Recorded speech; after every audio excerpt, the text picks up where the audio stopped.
എല്ലാവർക്കും നമസ്കാരം. എന്നാൽ ഒരു മാമ്പഴപ്പുളിശ്ശേരി ഉണ്ടാക്കാം നമുക്ക്. അപ്പോൾ അതിനുവേണ്ടി 3 പഴുത്ത ചെറിയ മാങ്ങയാണ് എടുത്തിരിക്കുന്നത്. ചപ്പി കുടിക്കുന്ന മാങ്ങയില്ലേ, അതുപോലത്തെ മാങ്ങയാണ്.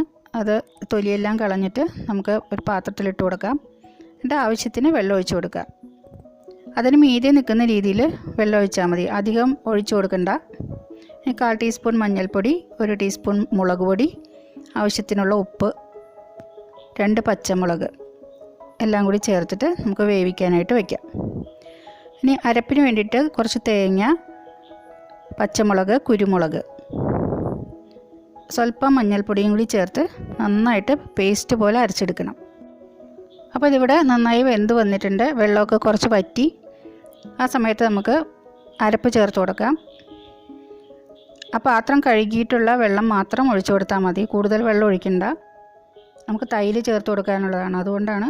അധികം ലൂസായി കഴിഞ്ഞാൽ കൊള്ളില്ല.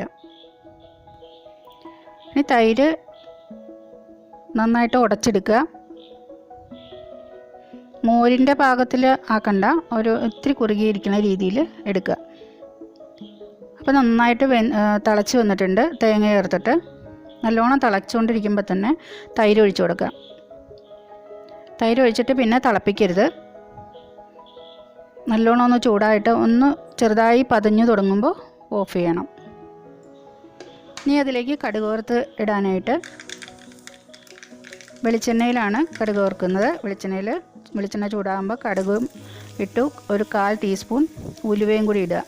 പിന്നെ ചുമന്ന മുളകും വേപ്പിലയും ഇതെല്ലാം ഇട്ട് മൂത്ത് കഴിയുമ്പോൾ ഫ്ലെയിം ഓഫ് ചെയ്തിട്ട് വേണം ഒരു 1/4 ടീസ്പൂൺ മുളക് പൊടി ചേർത്തിട്ട് മിക്സ് ചെയ്ത് അതിലേക്ക് ഒഴിച്ചു കൊടുക്കുക.